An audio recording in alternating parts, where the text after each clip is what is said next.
But what we have to understand as a church is coming up very soon, there is no tomorrow. And when it comes to an invitation to be put in the Lamb's Book of Life, when it comes down to an invitation of accepting Christ, unfortunately, you may not have a tomorrow. Because God gives us one guarantee, and that one guarantee is that we will get one invitation. Now, we serve a gracious God that gives us many and many and many and many. But Romans also tells us that there's times when he has extended that invitation, and he's extended that invitation, and you have rejected that invitation, and he says, you know what? Fine, go do what you want. Read Romans chapter 8. Read Romans chapter 8 where it says he turns them over to their unnatural ways. He turns them over to a reprobate mind. Because there's points where God just keeps reaching out and reaching out and reaching out, and we give excuse after excuse after excuse, and we don't take things seriously, and we don't think any of this is real, and we just think it's a bunch of junk. And finally God says, all right, you know what? Fine. There it is. You don't believe me? Read it. Now, with that being said, why? Why do we have excuses? Why do we want to wait till tomorrow? Why do we not take our relationship with Christ seriously? Because we haven't seen it. Our eyes haven't been opened. If you read just a couple of chapters over in Luke 16, and I didn't get him to put this scripture up because I'm just going to tell you the story because you've probably all heard the story at some point. There's a story about a rich man and Lazarus, right? And the Bible tells us that Lazarus is this beggar, okay? And this beggar is going around and he's just trying to get anything he can, right? He takes any kind of scrap he can get. He'll take whatever because the dude's poor. He's a beggar. He has nothing. But you got this rich man, and dude, he's living it up, right? He's living it up. But the big difference is Lazarus has accepted that invitation. The rich man has excuses. The rich man is not worried about the things of eternity. And so the Bible tells us that at one point it comes that Lazarus and the rich man both die, right? Because newsflash, we're all going to die. Okay? Well, I'm full of bad news today, right? Yeah, you knew that one. Good. I'm glad, right? But as much as we don't want to think about that, right? Now, some of us are in business of that and make money off that, but, as much as we don't want to think about it, it's going to happen. You go to Dillo Taylor any day, probably even today, and you're going to see a bunch of people there gathered around a casket of somebody that's dead. Okay? It happens every day. Every single day. And as much as we don't want to think about it, and as much as we want to ignore it, one day that's going to be you, that's going to be me. We're going to be the ones laying in the casket with everybody looking at us. All right?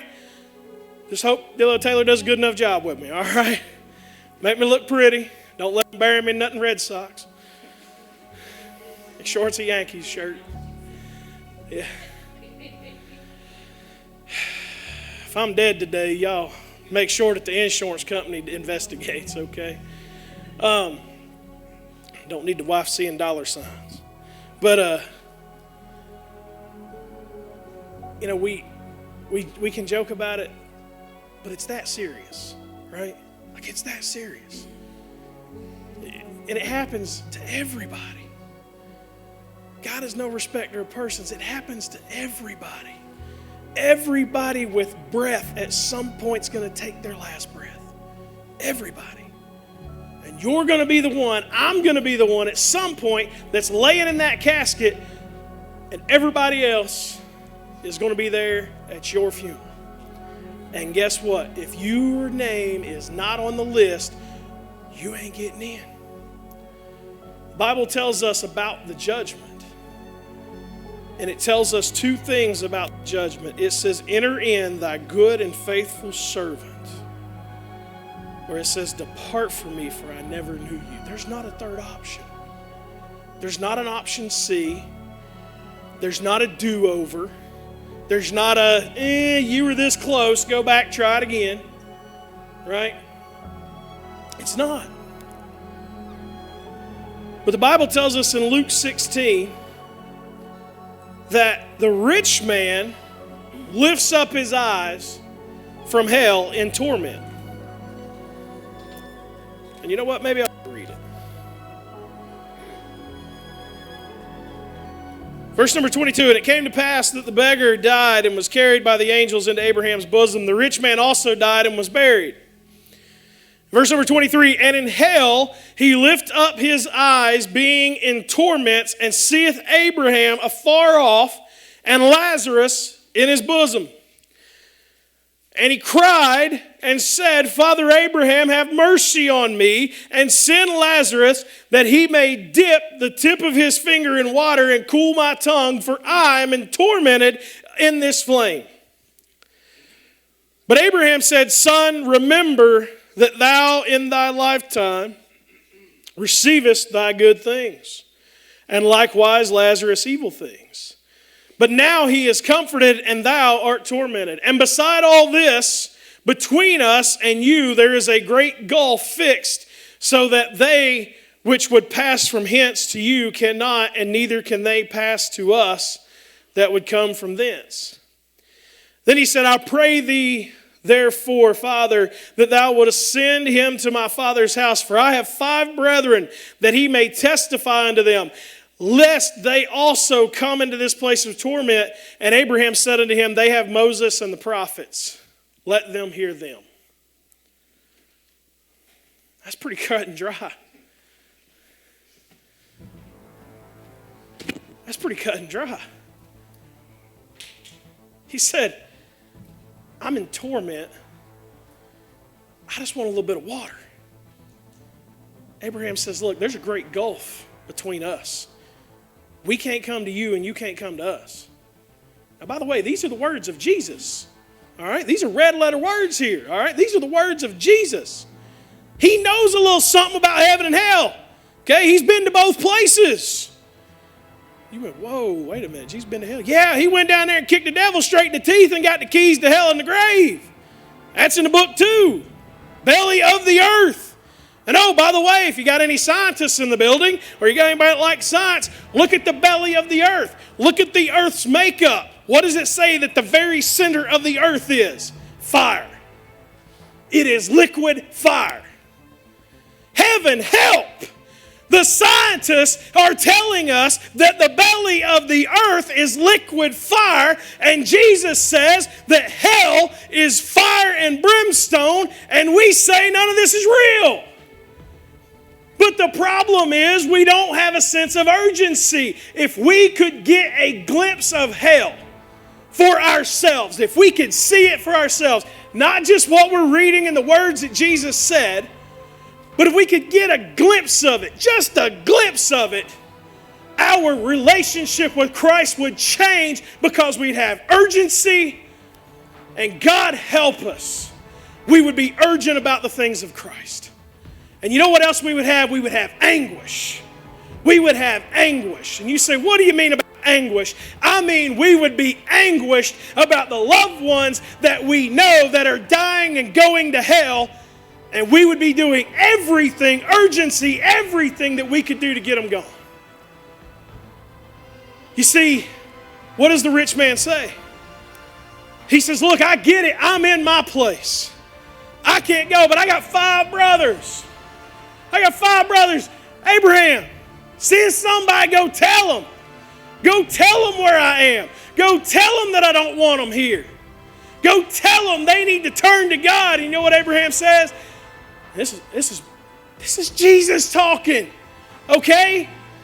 I know you can turn on your TVs and you can turn on all of your internet pastors that you want, and they're going to tell you that everything's all wonderful and great. But Abraham looks at him and he says, they've got Moses and the prophets. If they don't accept, that's their problem.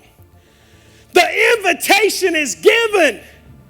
And if you don't accept, that's your problem. And we're not urgent about that. We have no anguish about that.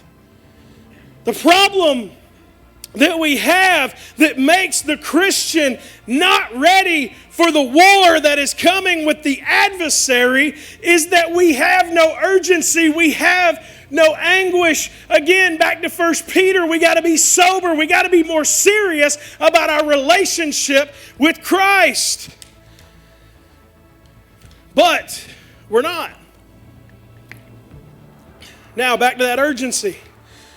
Verses 22 through 24 in Luke 15 says, but the father said to his servants, 14. I went to the wrong place. And the servants said, Lord, it is done as thou hast commanded, and yet there is room. And the Lord said unto the servant, go out of the highways and hedges and compel them to come. Now see, compel is another word. I feel like I'm teaching English again. We've learned 3 vocabulary words today. Well, you've learned 2. You're getting ready to learn a 3rd. Okay? You've learned sober. You've learned vigilant. Now you get ready to learn compel. Because when we hear the word compel, what does that make us think? It makes us think, talk them into it. Right? One of the best pastors I ever had said, if I can talk you into it, somebody else talk you out of it. Okay? That is not what compel means. When you study it, right, and you start breaking down the Greek origins of it, it means that you, and you're going to hear this word, you just heard it a minute ago, must urge irresistibly. Urge. Urgency. So when he's saying, and again, these are red letters of Christ, these aren't mine, when he's saying that you must go unto the highways and hedges and compel them to come, he's saying, have a sense of urgency. Go out into the highways and hedges and tell them that this is real, that there's a God and there's a devil and they're both real, and the devil wants to destroy everything about you and the devil wants to take you to hell with him, but there's a Christ that died for you, that died for me, and that he can send you to glory, but you got to accept the invitation, and we got to have a sense of urgency about that and compel them to understand what's going on. But we don't. And you know why that is?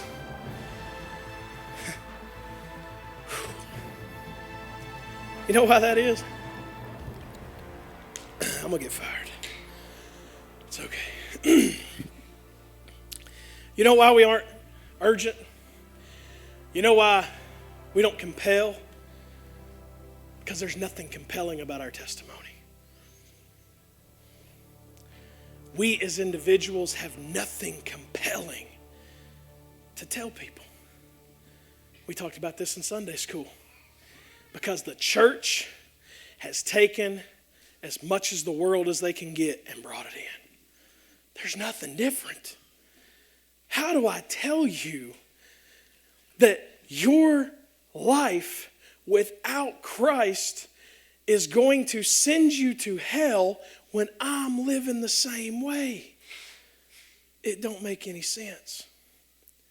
And that's the problem with the church. The problem with the church is that you can go into the church around the world today, in the countries today. We talked about this again this morning in Sunday school. Bethel Church, I don't know if you've ever heard of them. But you can go and Google. It's worth a Google. You can go Google. It actually is. You probably need to Google this. Go Google the Bethel Christmas service. They've got these people out there doing these conga lines and kicking things like you see out there on the Vegas strip shows and all this nonsense and fake idols and gods and all this stuff coming out in a so-called church. Because the world has taken over the church. If you enjoyed that message, then you'll want to check out this video for more biblical truths. You can help spread the gospel by clicking the like button or even consider subscribing. Thanks for watching, and I'll see you to the next one.